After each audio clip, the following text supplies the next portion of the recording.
एक उम्मीद सुनहरे ख्वाबों की जो आपने देख रखे हैं अपने बच्चों के लिए, सुनहरे कल की सूरत में। उस सुनहरे कल के लिए हम संवारते हैं आपके बच्चों का मुस्तकबिल। यूनिक ग्रुप ऑफ इंस्टीट्यूशन गुज़िश्ता 33 वर्षों से दिखा रहा है रास्तों को मंजिल, उम्मीद को रोशनी, इल्म से अमल की रवायत, बच्चों के रोशन मुस्तकबिल का ज़ामिन।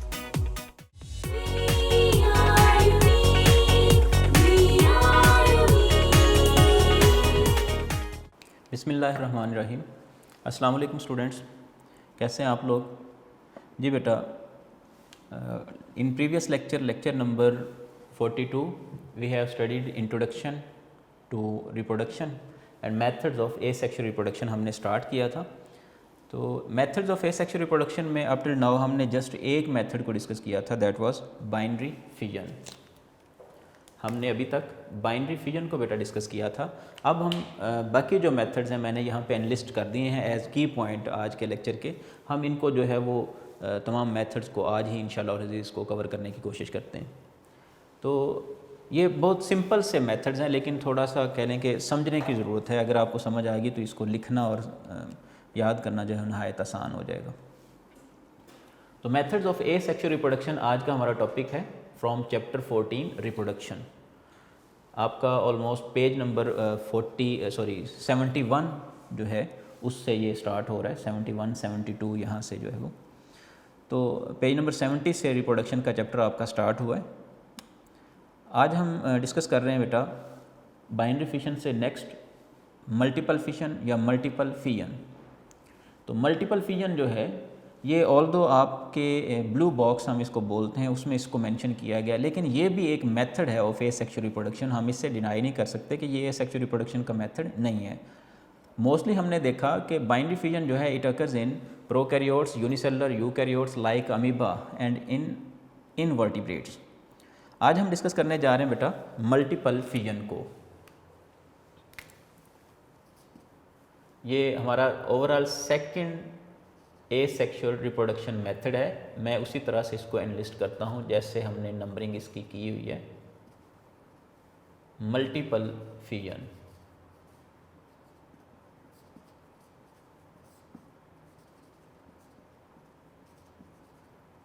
जी बेटा मल्टीपल फिजन।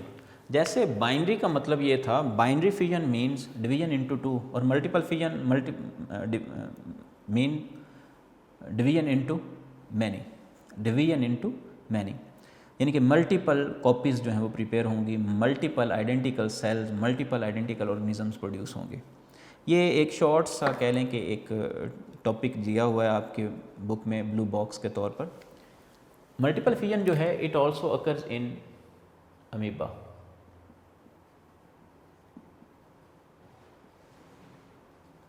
अमीबा के अंदर ये अकर होती मल्टीपल फिजन। मल्टीपल फिजन जो है इसका क्या तरीक़ाकार है? बाज़ दफ़ा ऐसा होता है कि ये लेट से अमीबाइडल सेल है, ये एक अमीबाइडल सेल है। बाज़ दफ़ा ऐसा होता है कि अमीबाइडल सेल जो है इसके गिर्द बेटा डेवलप हो जाती है एक सीस्ट, एक हार्ड वॉल डेवलप हो जाती है इस तरह से।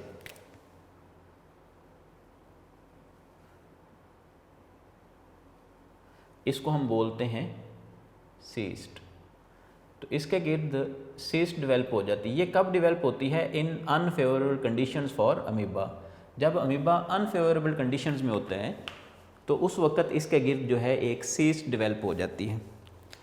ठीक है जी, ये सीस्ट है और कब प्रोड्यूस होती है?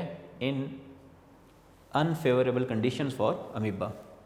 कि अमीबा की ग्रोथ के लिए, अमीबा की कह लें कि बका के लिए, उसके लिए जो है वो एक प्रॉपर एनवायरनमेंट मौजूद नहीं होता। दैट्स वाई वो अपने गिर्द जो है वो एक सीस्ट को डेवलप कर लेता। ये सीस्ट जो है ये तब तक जो है वो कायम रहेगी जब तक फेवरेबल कंडीशंस नहीं आ जाती फॉर अमीबा। इस दौरान क्या होता है, जैसे ही ये सेल जो है वो फेवरेबल कंडीशंस में, जैसे ही फेवरेबल कंडीशंस होती हैं तो फिर ये जो अमीबा है जिसका गिर्द सीस्ट है, इसका न्यूक्लियस जो है वो कई एक न्यूक्लियाई में डिवाइड हो जाता है। इसका इनिशियली जो है वो न्यूक्लियस कई एक न्यूक्लियाई में डिवाइड होगा। ये कई एक न्यूक्लियाई जो हैं वो यहाँ पे मौजूद हैं। तो एक न्यूक्लियस जो है वो कई न्यूक्लियस में डिवाइड हो गया। हम प्लूरल फॉर्म जो है वो न्यूक्लियाई का वर्ड इस्तेमाल कर रहे हैं। तो ये कई न्यूक्लियाई जो हैं वो एक अमीबाइडल सेल के अंदर जो है वो मौजूद हैं at the time of favourable condition. जब फेवरेबल कंडीशन जो है वो वापस आई हैं तो अब क्या हुआ कि इसमें डिवीजन होगी और इसकी सीस्ट जो है वो आहिस्ता आहिस्ता ब्रेकअप होना शुरू हो जाएगी। ये सीस्ट जो है ये ब्रेकअप होना शुरू हो जाएगी। इसके गिर्द जो सीस्ट डेवलप थी हार्ड वॉल, ये ब्रेक होना शुरू हो जाएगी। और इसी तरह से फिर क्या होगा, ये न्यूक्लियाई जो हैं ये अपने गिर्द साइटोप्लाज्म थोड़ा थोड़ा जो है उसको जो है वो अपने साथ जो है वो अटैच करेंगे और एक नए सेल के तौर पर, एक नए ऑर्गेनिज्म के तौर पर जो है यहाँ से रिलीज़ होंगे फ्रॉम सीस्ट। तो इसमें क्या होगा, असल में ये डिवीजन इस तरह से होगी कि हर एक न्यूक्लियस जो है वो अपने गिर्द एक ख़ास क्वांटिटी ऑफ साइटोप्लाज्म जो है उसको इस तरह से अपने गिर्द जो है वो जमा कर लेगा। अब ये जो हैं ये सेल्स यहाँ से रिलीज़ होंगे फ्रॉम सीस्ट। तो ये कह लें ये एक अमीबा बन गया, ये दूसरा अमीबाइडल सेल है, ये तीसरा अमीबाइडल सेल है। तो इस तरह से यहाँ से ये सेल्स जो हैं बेटा ये रिलीज़ होंगे विद सेपरेट न्यूक्लियाई। तो ये जो डिस्क्रीट न्यूक्लियस बने थे, डिस्क्रीट पार्टिकल्स ऑफ न्यूक्लियस जो हैं या कह लें न्यूक्लियाई जो थे, अब वो न्यूक्लियाई जो हैं वो यहाँ से आहिस्ता आहिस्ता जो हैं ये इस फॉर्म में आके विद साइटोप्लाज्म वो आहिस्ता आहिस्ता यहाँ से रिलीज़ हो रहे हैं। क्योंकि यहाँ पे क्या हो रहा है कि एक जो सेल है वो डिवाइड हो गया है into many cells, that's why हम इसको क्या बोल रहे हैं, multiple fission. So multiple fission में एक सेल जो है, एक ऑर्गेनिज्म जो है वो कई एक ऑर्गेनिज्म में डिवाइड हो जाता है, इसको हम बोलते हैं मल्टीपल फिजन। नेक्स्ट है हमारे पास मल्टीपल फिजन के बाद हम बात कर रहे हैं फ्रेगमेंटेशन की। तो थर्ड ओवरऑल और आज का हमारा सेकंड जो मेथड है of asexual reproduction that is fragmentation.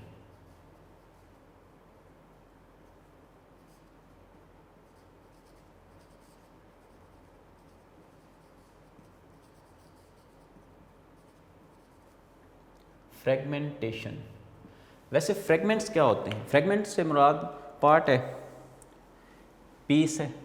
तो फ्रेगमेंटेशन से मुराद क्या है फिर यहाँ पे? अगर हम बायोलॉजिकली देखें तो आपकी बुक के अकॉर्डिंग अगर हम देखें तो कह रहा है कि डिवीजन इनटू 8 और 9 पीसेस। बाज़ दफ़ा ऐसा होता है कि कुछ इनवर्टिब्रेट्स लाइक प्लेनेरियंस वो 8 to 9 पीसेस में डिवाइड हो जाते हैं, 8 to 9 फ्रेगमेंट्स में डिवाइड हो जाते हैं। इसको हम बोलते हैं प्रोसेस ऑफ फ्रेगमेंटेशन। ये भी एसेक्सुअल रिप्रोडक्शन का एक मेथड है। ज़रा देखें फ्रेगमेंटेशन में वो कह रहा है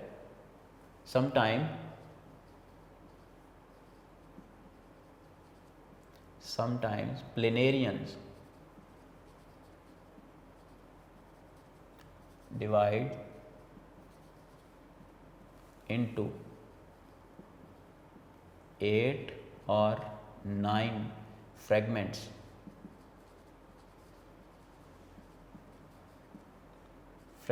or pieces, fragments or pieces. This process is known as fragmentation. यहाँ पे इस बात पे गौर करना है आपने, 8 और 9 उसने कहा है, 8 और 9 पीसेस में जो है वो प्लेनेरियंस डिवाइड हो जाते हैं। फॉर एग्जांपल ये एक प्लेनेरियन है,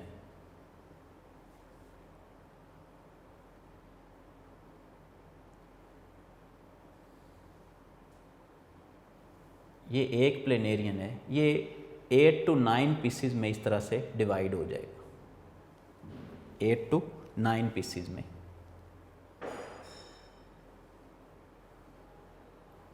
तो हर एक जो पीस है, हर एक जो फ्रेगमेंट है, मैंने यहाँ पे ये शो कर दिए। लेट्स से ये हमारे पास 7, चलें इसको 8 कर लेते हैं, ये 8 पीसेस हो गए। अब ये 8 पीसेस में डिवाइड हो गया है। तो 8 पीसेस में डिवीजन के बाद क्या होगा, हर एक पीस, जैसे कि हमने बाइनरी फ्यूजन में देखा, तो इनमें से हर एक फ्रेगमेंट जो है वो एक न्यू इंडिविजुअल बनाने की कैपेबिलिटी रखता है। तो इनसे जो है वो 8 और 9 न्यू इंडिविजुअल जो है प्रोड्यूस हो जाएंगे। इस टाइप की डिवीजन को हम बोलेंगे फ्रेगमेंटेशन। और ये फ्रेगमेंटेशन क्या है, एक मेथड है ऑफ एसेक्सुअल रिप्रोडक्शन। तो फ्रेगमेंटेशन में क्या हो रहा है कि बाज़ दफ़ा प्लेनेरियन जो है वो 8 to 9 फ्रेगमेंट्स में 8 to 9 पीसेस में डिवाइड हो जाते हैं। ये है फ्रेगमेंटेशन। बाइनरी फ्यूजन भी हो रही है इसी मेथड से, और इसी मेथड से जो है वो फ्रेगमेंटेशन भी हो रही है इन प्लेनेरियंस, फ्लैटवर्म्स। अब एक ज़रा यहाँ पे इंटरेस्टिंग फैक्ट ये है कि हालिया रिसर्च के मुताबिक ये 279, अगर 279 पीसीज में भी कन्वर्ट कर दिया जाए एक प्लेनेरियन को, तो उनमें से हर एक पीस जो है, हर एक फ्रेगमेंट जो है वो कैपेबल है टू जनरेट न्यू इंडिविजुअल। यहाँ तो नेचुरली आपने देखा है कि 8 to 9 पीसेज, लेकिन अगर हम प्लेनेरियन को डिवाइड कर दें इनटू 279, ये 279 का क्या चक्कर है, असल में ये है कि हम उस फैक्ट की बात करते हैं जिस पे रिसर्च हो चुकी है, जिस पे कह लें एक्सपेरिमेंटेशन हो चुकी है। तो 279 पीसेस तक जो है वो इस प्लेनेरियन को काट के जो है इसको डेवलप किया जा चुका है। सो एक प्लेनेरियन को इवन 279 पीसेस में भी डिवाइड कर दिया जाए तो फिर भी इनमें से हर एक पीस जो है वो एक न्यू प्लेनेरियन को डेवलप करवाने की कैपेबिलिटी रखते हैं। तो ये है हमारे पास फ्रेगमेंटेशन। सो फ्रेगमेंटेशन नेचुरली तो 8 to 9 पीसेज हैं, लेकिन अगर हम फ्रेगमेंटेशन करवाते हैं तो इससे भी ज़्यादा पीसेज अगर हम कर दें प्लेनेरियन के, तो प्लेनेरियन जो हैं वो उनमें से हर एक पीस जो है वो न्यू ऑर्गेनिज्म को प्रोड्यूस करने के कैपेबल है। सो ये एक इंटरेस्टिंग फैक्ट था, इसको ज़रा जहन में रखना है कि प्लेनेरियन जो है इनमें रीजनरेशन कैपेबिलिटी इस कदर ज़्यादा है कि अगर इसके 279 पीसेस भी कर दिए जाएं तो फिर भी ये हर एक पीस जो है वो एक नया इंडिविजुअल जो है वो प्रोड्यूस होगा। नेक्स्ट हम बेटा बात कर रहे हैं बडिंग की। अप टिल नाउ हमने पढ़ लिया है बाइनरी फ्यूजन कल के लेक्चर में, यानी कि प्रीवियस लेक्चर नंबर 42 में। मल्टीपल फ्यूजन को हमने आज डिस्कस किया, फ्रेगमेंटेशन को हमने आज डिस्कस कर लिया। अभी हम बात करेंगे बडिंग। एक बात और मैं ऐड करता जाऊँ फ्रेगमेंटेशन में, फ्रेगमेंटेशन सिर्फ मैंने यहाँ पे प्लेनेरियन की एग्जांपल ली है, यहाँ पे प्लेनेरियंस के बजाय बेटा वर्म्स हम यूज़ कर लें तो वर्म्स जो हैं अदर देन प्लेनेरियंस भी, दूसरे वर्म्स जो हैं वो भी फ्रेगमेंटेशन के प्रोसेस के तहत जो है वो डिवाइड हो सकते हैं, उनमें भी जो है वो रिप्रोडक्शन हो सकती है बाय फ्रेगमेंटेशन। नेक्स्ट है हमारे पास बडिंग। तो जी बडिंग की तरफ चलते हैं। ये आज का हमारा थर्ड और ओवरऑल हमारा फोर्थ मेथड है of asexual reproduction, that is budding.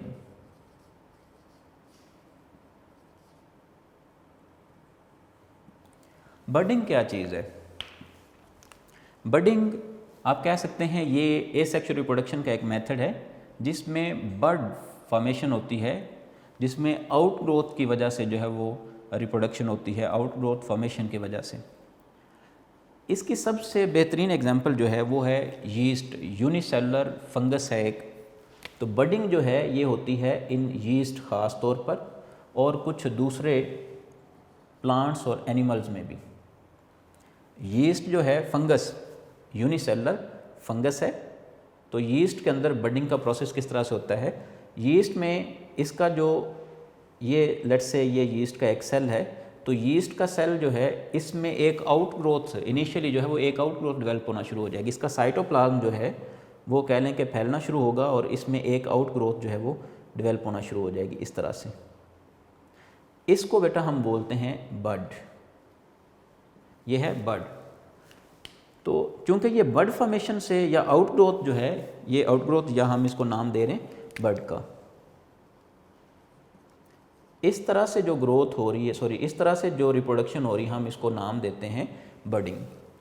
So asexual method of asexual reproduction in which reproduction is performed by the formation of outgrowths, इसको हम बोलेंगे बडिंग। सो यीस्ट जो है बेहतरीन एग्जांपल है जिसमें बडिंग का प्रोसेस होता है। इसके अलावा हाइड्रा है, फिर कोरल्स हैं, ठीक है। तो कई एक जो हैं वो इसके अलावा एनिमल्स भी हैं जिनके अंदर जो है वो बडिंग का प्रोसेस होता है। फ़िलहाल हम इसको ज़रा शॉर्टली समझने की कोशिश करते हैं। ये इसका बेटा सारा का सारा साइटोप्लाज्म है और इसके अंदर ये जो न्यूक्लियस है, ये न्यूक्लियस जो है ये भी डिवाइड होगा। फर्स्ट स्टेप में क्या हो रहा है, साइटोप्लाज्मिक कंटेंट जो है, ये साइटोप्लाज्मिक कंटेंट जो है ये मूव करेगा इनटू आउटग्रोथ। ये जो एक बड बन गई है, ये जो एक आउटग्रोथ बन गई है, ये मूव करेगा टुवर्ड्स बड। इसके बाद नेक्स्ट स्टेप में क्या होगा, नेक्स्ट स्टेप में बेटा ये आउटग्रोथ जो है ये फर्दर एनलार्ज होगी। लेट्स से ये यीस्ट सेल है, यीस्ट सेल जो है ये आउटग्रोथ जो है वो एनलार्ज होगी और इसके साथ ही ये जो इसका न्यूक्लियस था बेटा, ये न्यूक्लियस डिवाइड हुआ। अब मैंने ये दो न्यूक्लियस शो कर दिए, ये ऑलमोस्ट इक्वल साइज़ के विद सेम जेनेटिक मटेरियल जो है ये न्यूक्लियस डेवलप हो गए। ये न्यूक्लियस जो है डॉटर न्यूक्लियस जो है मूव करेगा टुवर्ड्स आउटग्रोथ और ये अपनी जगह पे जो है वो स्टे करेगा। अब इससे पहले हमने देखा कि साइटोप्लाज्मिक कंटेंट जो है वो ऑलरेडी इसमें फिलअप हो चुका है, ठीक है। यहाँ पे भी साइटोप्लाज्मिक कंटेंट जो है वो इस सेल का वो मूव कर चुका है into daughter cell, into outgrowth, जिसको हमने नाम दिया था बड। तो ये बेटा बड जो है इसके अंदर न्यूक्लियस मूव कर जाएगा। अब इस न्यूक्लियस के पहुंचने पे क्या होगा, ये न्यूक्लियस जो है वो यहाँ पे पहुंच गया। अब आहिस्ता आहिस्ता जो है ये सेल जो है वो सेपरेट हो जाएगा, इन्वेजिनेशन होगी और ये सेल सेपरेट हो गए। अब ये जो बड है ये अब एक सेपरेट ऑर्गेनिज्म के तौर पर, सेपरेट ऑर्गेनिज्म या सेपरेट सेल हम कह सकते हैं, क्योंकि यूनिसेलुलर ऑर्गेनिज्म है ये, तो सेपरेट ऑर्गेनिज्म के तौर पर जो है वो मौजूद है। ये पेरेंट था, पेरेंट सेल या पेरेंट ऑर्गेनिज्म था और इससे एक सेपरेट या डॉटर ऑर्गेनिज्म जो है वो प्रोड्यूस हो गया by the process of budding. तो बडिंग क्या है, बडिंग में बेटा एक आउटग्रोथ जो है वो डेवलप होती है जिसके अंदर साइटोप्लाज्म जो है वो फर्स्टली मूव करता है और फिर न्यूक्लियस डिवाइड होता है। न्यूक्लियस के डिवीजन के बाद जो है वो आइडेंटिकल न्यूक्लियस जो है वो मूव कर जाता है टुवर्ड्स आउटग्रोथ, और आउटग्रोथ जो है अब एक सेपरेट ऑर्गेनिज्म के तौर पर जो है वो सेपरेट हो जाएगी from parent organism, parent cell.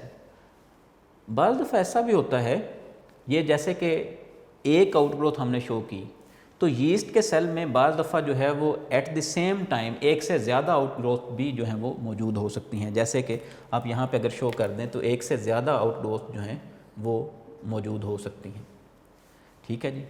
इसी तरह से एक से ज़्यादा आउटग्रोथ जो हैं वो सेम टाइम पे जो है वो मौजूद हो सकती हैं।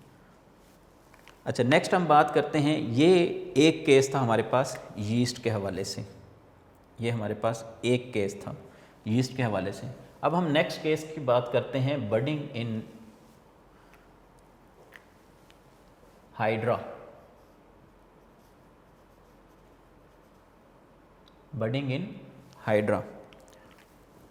बहुत सारे बच्चे जो हैं, बहुत सारे स्टूडेंट्स हाइड्रा के नाम और हाइड्रा का जो स्ट्रक्चर दिया गया है आपकी बुक में, इससे बहुत ज़्यादा कंफ्यूज हो जाते हैं कि हाइड्रा शायद एक प्लांट का नाम है। हाइड्रा एक एनिमल है, हाइड्रा एक एनिमल है, ये पहले नंबर पे याद रखना है। ये सिंपलेस्ट कह लें कि एनिमल है हाइड्रा। ये फाइलम निडेरिया है, हम इसको बोलते हैं निडेरियन।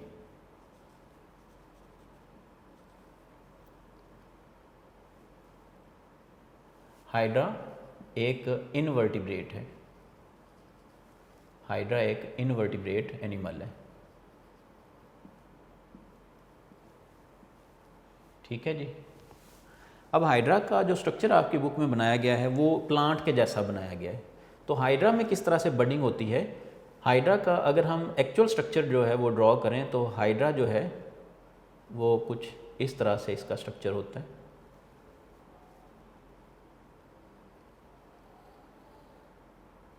हाइड्रा चूँकि रॉक्स वगैरह के साथ सेसाइल कंडीशन में, यानी कि रॉक्स वगैरह के साथ जुड़ के सारी ज़िंदगी गुजार देता है, इसलिए उसने इसको जो है वो प्लांट लाइक जो है वो शो किया हुआ है। ये इसके टेंटेकल्स हैं जिनकी मदद से ये अपने शिकार को जो है वो प्रे करता है।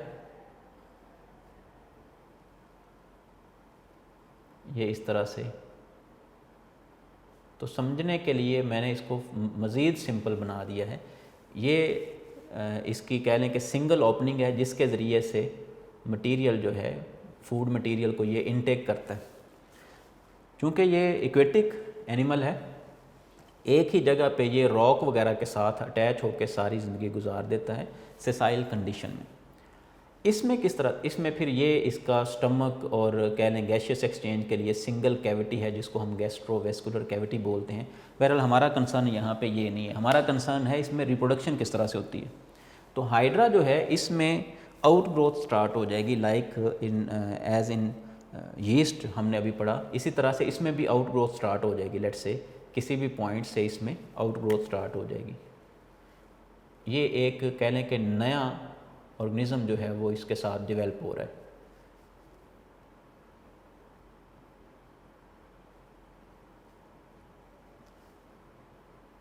ये एक नया ऑर्गेनिज्म प्रोड्यूस हो रहा है। ये एक बर्ड है, फ़िलहाल हम इसको एक बर्ड बोल सकते हैं। लेटर ऑन क्या होगा, ये बर्ड जो है इसी तरह से डेवलप होने के बाद जिस तरह से इसमें हुआ, ये यूनिसेलुलर था, जबकि हाइड्रा जो है वो यूनिसेलुलर नहीं है, सिंपल मल्टीसेलुलर ऑर्गेनिज्म हम बोलते हैं इसको।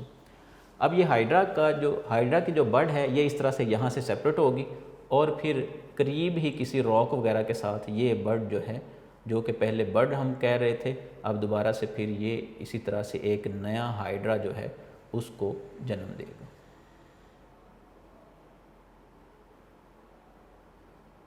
ठीक हो गया जी। तो ये है डॉटर, ये डॉटर हाइड्रा ऑर्गेनिज्म है। एक बात फिर से, हाइड्रा एनिमल है, प्लांट नहीं है। अक्सर स्टूडेंट्स इसको प्लांट कंसीडर करते हैं, तो हाइड्रा एक एनिमल है। हाइड्रा के बारे में आप लोगों ने 9th में भी पढ़ा है। ठीक हो गया जी। तो जी एक टाइप की ये हो गई बडिंग। अब तीसरी टाइप जो आपकी बुक में उसने डिस्कस की है वो है बडिंग इन कोरल्स। बडिंग इन कोरल्स। कोरल्स के केस में बडिंग थोड़ी डिफरेंट होती है। किस तरह से डिफरेंट होती है? होगा यही प्रोसेस बडिंग का।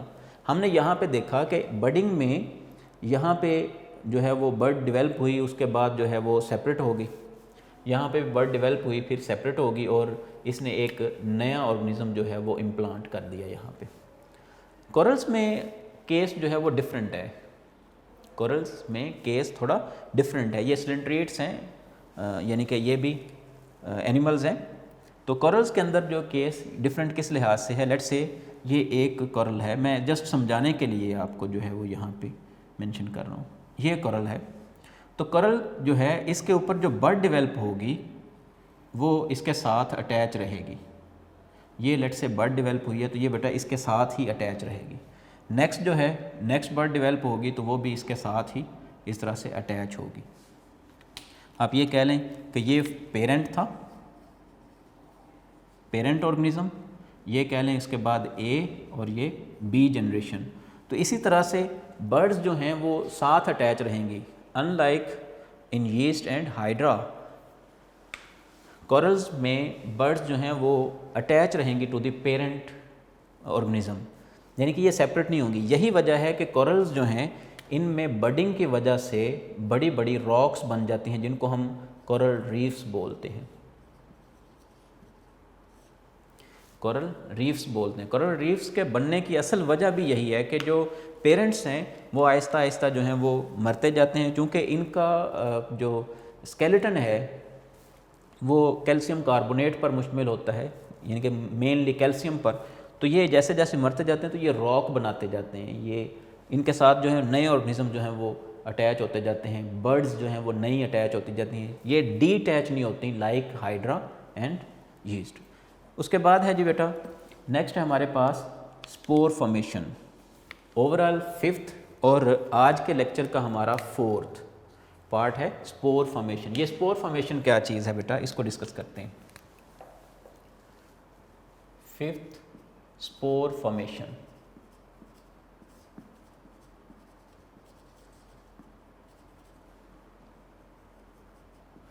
स्पोर फॉर्मेशन, नाम से जाहिर है स्पोर्स का बनना। ये स्पोर्स क्या हैं? स्पोर्स आप इनको कह सकते हैं कि ये एंशिएंट टाइप के सीड्स हैं। याद रखना, मैं इनको सीड्स नहीं कह रहा, प्रॉपर सीड्स और होते हैं, ये एंशिएंट टाइप के सीड्स हैं। तो जो एंशिएंट प्लांट्स थे वो सीड्स प्रोड्यूस नहीं करते थे, तो वो स्पोर्स के ज़रिए से जो हैं वो रिप्रोडक्शन परफॉर्म करते थे। तो स्पोर फॉर्मेशन जो है ये भी एक एसेक्सुअल रिप्रोडक्शन का मेथड है। स्पोर फॉर्मेशन जो है इसमें क्या होता है, उसने आपकी बुक में एग्जांपल दी है कि जैसे कि ब्लैक मोल्ड जिसको हम बोलते हैं राइजोपस, वो कह रहा है राइजोपस और इस जैसे ऑर्गेनिज्म जो हैं अडल्ट फॉर्म में जब आते हैं, यानी कि जब वो पहुंचते हैं अडल्ट एज को, तब उनमें क्या होता है, लेट्स से ये राइजोपस है, राइजोपस ये एक फंगस है, इसके इस तरह से हाइफी डेवलप होते हैं। इन हाइफी के सेल्स जो हैं, बॉडी सेल्स जो हैं, ये हाइफी है। हाइफी हम बोलते हैं फंगस जो है, फंगस थ्रेड्स पर मुश्तमिल होती है। कोई भी फंगस जो है वो उसका जो बॉडी है वो थ्रेड लाइक मटेरियल पर मुश्तमिल है। इन थ्रेड लाइक मटेरियल को, इन थ्रेड्स को हम हाइफा बोलते हैं, सिंगल हाइफा और ज़्यादा हैं तो हाइफी। तो ये हाइफी जो हैं ये इस तरह से हाइफी मौजूद है, इसको मैं बोल रहा हूँ हाइफा। ये एक कह लें थ्रेड है। हम ओवरऑल जो बॉडी होती है फंगस की, राइजोपस क्या है, ये एक फंगस है, तो फंगस की ओवरऑल बॉडी को हम माइसीलियम बोलते हैं, माइसीलियम। बहरहाल इससे हमारा कंसर्न नहीं, फिलहाल हम ये समझना चाह रहे हैं कि जो फंगस की बॉडी है ये इसके सारे बॉडी सेल्स हैं, ये इसके अंदर जो हैं वो सेल्स मौजूद हैं, ये सारे के सारे सेल्स हैं। ये सेल्स बेटा जब ये मैच्योर एज को पहुंचता है फंगस, तो मैच्योर एज पे जाके फंगस के बॉडी सेल्स जो हैं उनमें मॉडिफिकेशन होती है और वो एक स्ट्रक्चर बनाना शुरू कर देते हैं। आहिस्ता आहिस्ता इनमें मॉडिफिकेशन होती है और ये स्ट्रक्चर बनाना शुरू कर देते हैं, स्वोलन स्ट्रक्चर।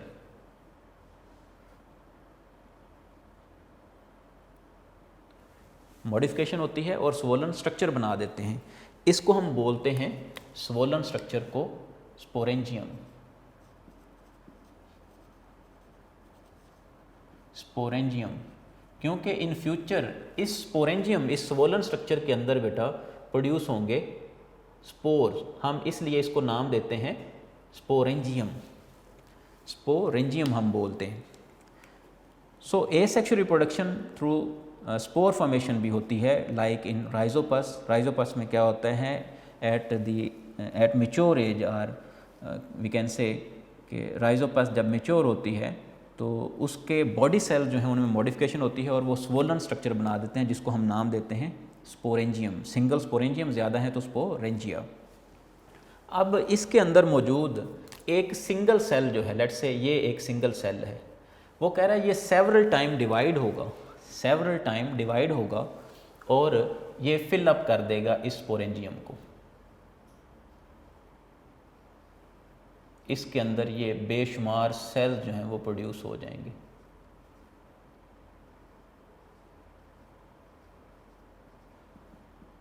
ये हर एक सेल जो है अब एक स्पोर है, ठीक है जी।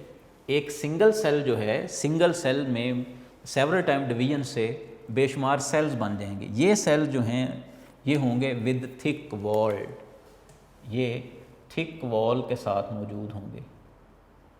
मैं चंद एक पे शो कर देता हूँ, ये इनके गिर्द जो है वो एक थिक वॉल होगी।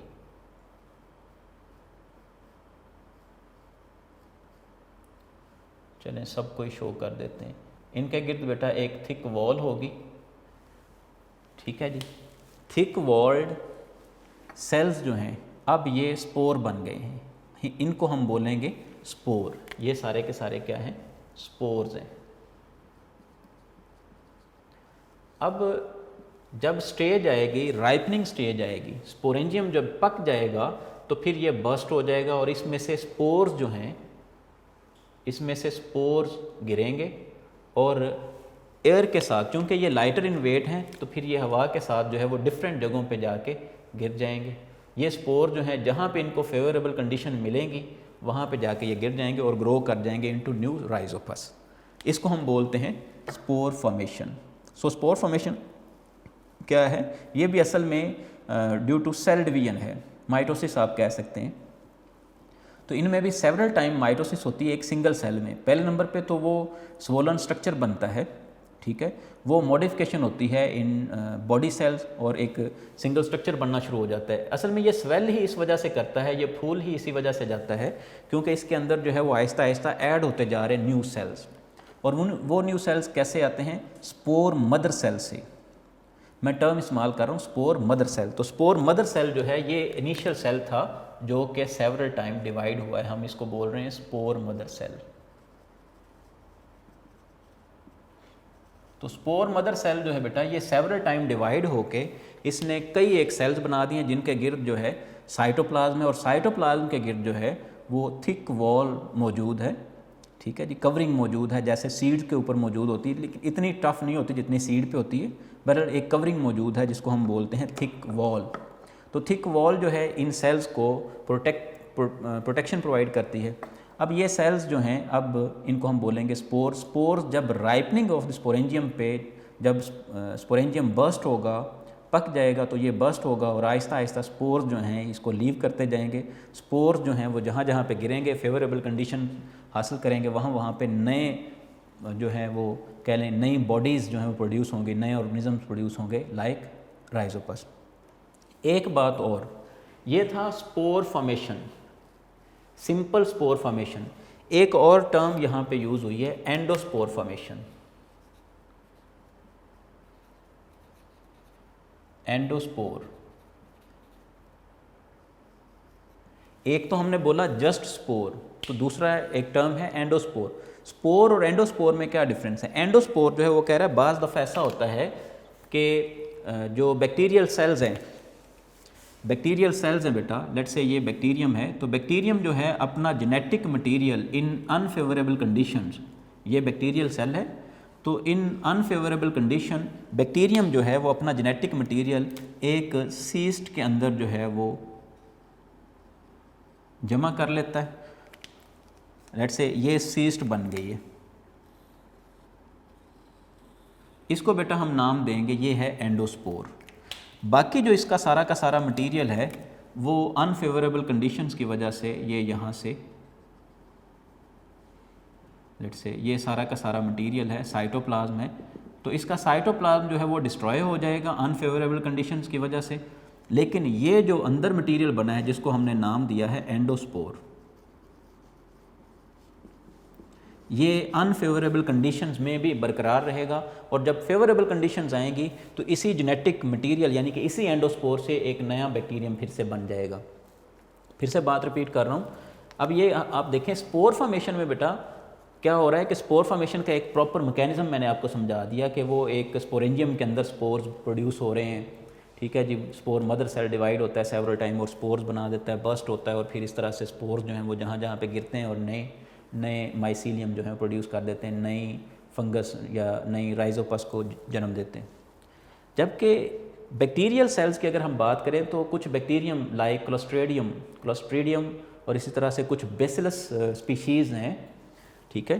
तो इन बैक्टीरियम, मैंने ये बेसिलस बैक्टीरियम जो है वो ड्रॉ किया है। तो बेसिलस बैक्टीरिया जो हैं इनके अंदर बाज़ दफ़ा अनफेवरेबल कंडीशंस की वजह से, जैसे कि आप कह लें कि आप पानी को बॉयल कर रहे हैं और ये बैक्टीरियम पानी के अंदर मौजूद है, तो इस बैक्टीरियम के लिए तो ये अनफेवरेबल कंडीशन है। इन अनफेवरेबल कंडीशन बैक्टीरियम जो है वो क्या करेगा, अपना सारा का सारा मटेरियल जो है वो एक स्पोर में बंद कर लेगा, यानी कि एक स्पोर बना देगा, और इसका सारा बाकी का जो वजूद है वो ख़त्म हो जाएगा, सिर्फ स्पोर बाकी रहेगा। जब फेवरेबल कंडीशंस आएंगी यानी कि अनफेवरेबल कंडीशंस ओवरकम होंगी, ख़त्म होंगी, तो फेवरेबल कंडीशंस में यही एंडोस्पोर जो है ये ग्रो करेगा और फिर से बना देगा एक नया ऑर्गेनिज्म। तो आपको ये पूछा जा सकता है what is the difference between spore and endospore. तो स्पोर आप ये बताएंगे, स्पोर जो हैं ये स्पोरेंजियम में बनते हैं, स्पोरेंजियम पे बनते हैं, और ये मोस्टली जो है वो आपकी बुक के अकॉर्डिंग अगर हम देखें तो ये फंगस वगैरह में जो है प्रोड्यूस हो रहे हैं। जबकि बैक्टीरिया में एक स्पोर बनता है because it produces inside bacterial cell, तो दैट्स वाई हम इसको क्या बोलेंगे, it is produced inside bacterial cell, that's why हम इसको बोलेंगे एंडोस्पोर। इनसाइड की बात हो रही है तो इसलिए एंडोस्पोर बोलेंगे। जी बेटा, ये हमारा 5th जो है वो कह लें कि एसेक्सुअल रिप्रोडक्शन का मेथड है। लास्ट हमारा मेथड है पार्थिनोजेनेसिस। लास्ट मेथड है एसेक्सुअल रिप्रोडक्शन का पार्थिनोजेनेसिस। तो पार्थिनोजेनेसिस क्या चीज़ है इसकी ज़रा हम बात कर लें, इसको हम इधर ही डिस्कस करते हैं। ये हमारा 6th मेथड आज का एसेक्सुअल रिप्रोडक्शन का पार्थिनोजेनेसिस। बेटा पार्थिनोजेनेसिस जो है ये क्या चीज़ है?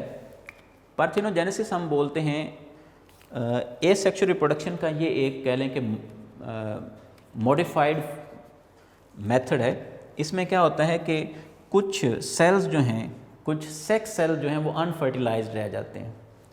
पार्थिनोजेनेसिस फिर इसका मतलब ये है कि ये ऐसे ऑर्गेनिज्म में पार्थिनोजेनेसिस का प्रोसेस होता है जिनमें सेक्स सेल्स यानी कि गैमीट्स प्रोड्यूस होते हैं। इसमें क्या होता है कि अनफर्टिलाइज्ड एग जो है, unfertilised egg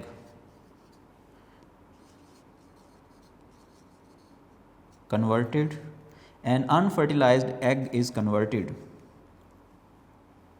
an unfertilized egg is converted into or developed into new offspring। इस मेथड में एक अनफर्टिलाइज्ड एग जो है वो डेवलप हो जाता है इनटू ऑफस्प्रिंग।